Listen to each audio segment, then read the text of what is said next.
মাছ বাজারের খবর জানতে চাই।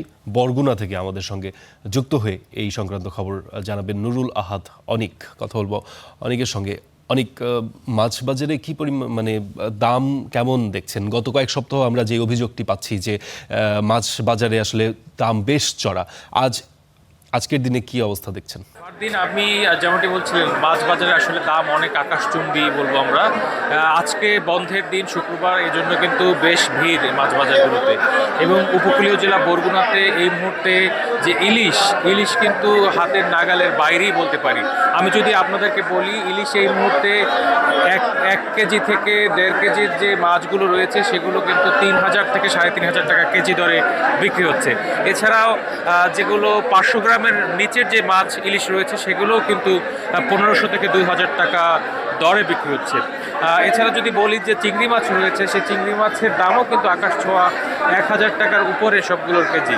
তবে এই যে আবহাওয়ার যে পরিবর্তন এবং দুর্যোগপূর্ণ আবহাওয়ার কারণে কিন্তু মাছের দাম বৃদ্ধি পাচ্ছে বলে আমাদেরকে যারা মৎস্য ব্যবসায়ী আছে তারা বলছেন।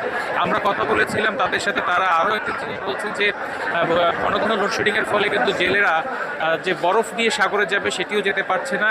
এর ফলে মাছের যে সামুদ্রিক মাছের সরবরাহ কমে যাওয়ার ফলে কিন্তু এই যে মাছের দাম কিন্তু দাম বাড়ছে। আমরা একটু কথা বলার চেষ্টা করব।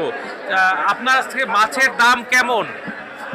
মাছের দাম অনেক বেশি, সাগরের মাছ কম, এই জন্য মাছ দাম বেশি।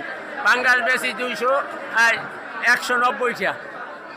আচ্ছা, শুনছিলেন যে সাগরে আসলে মাছের কমে যাওয়ার কারণে কিন্তু মাছের দাম বৃদ্ধি পাচ্ছে। আমরা আরও বিক্রেতাদের সাথে কথা বলবো। ভাই, এই যে আজকে মাছ বাজারের কেমন দাম এবং দাম বাড়তির কারণ কি?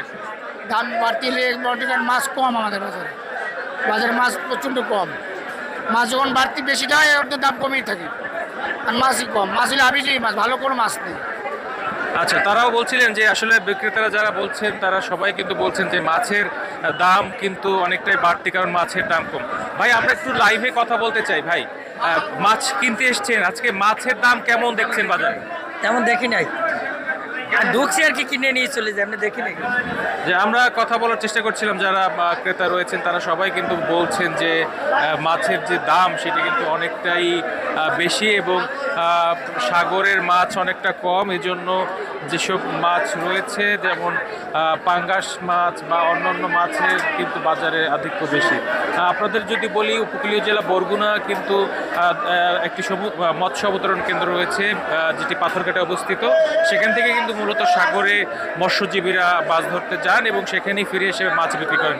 তবে এই গত 1 মাস ধরে যে সাগরে দুর্যোগপূর্ণ আবহাওয়ার কারণে কিন্তু তাদের যে সমুদ্রে যাওয়ার যে ব্যাহত হয়েছিল এবং এরপরে আবার লোডশেডিংয়ে শুরু হয়, কিন্তু যে বরফটা উৎপাদন হয় সেই বরফ উৎপাদন কিন্তু ব্যাহত হচ্ছে। আরেকটি বিষয় জানিয়ে রাখতে চাই, বরগুনায় প্রায় লক্ষাধিক জেলে রয়েছেন যারা এই মৎস্যজীবী পেশার সাথে সম্পৃক্ত। তারা কিন্তু এখন বর্তমানে সমুদ্রে গিয়েছে, কারণ সমুদ্র যাওয়ার পরে কিন্তু একটি ট্রলার তীরে ফিরতে প্রায় 10 থেকে 12 দিন সময় লাগে। সেক্ষেত্রে এই যে মাছের আরও সপ্তাহখানেক সময় লাগতে পারে বলে আমাদেরকে এখানকার যারা ব্যবসায়ী আছেন তারা কিন্তু বলছেন। এই আমরা যে দেখতে পাচ্ছি এগুলো সবই হচ্ছে আসলে চাষের মাছ।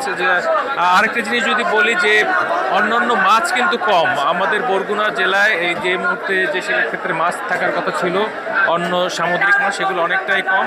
যা রয়েছে তার দামও কিন্তু অনেকটাই বেশি।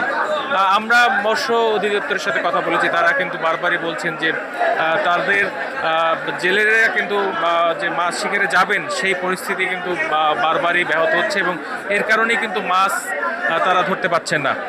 আমরা কথা বলেছি যারা ট্রলার মালিক সমিতি আছে তাদের সাথে, তারা আমাদেরকে জানিয়েছেন তারা ইতিমধ্যেই অনেকগুলো ট্রলার সমুদ্রে গিয়েছেন এবং আশা করা যায় এই সপ্তাহের মধ্যে সেই ট্রলারগুলো ফিরলে বাজার আবার স্বাভাবিক হতে পারে। এই ছিল বরগুনা থেকে আমার কাছে মাছের সবশেষ দিন।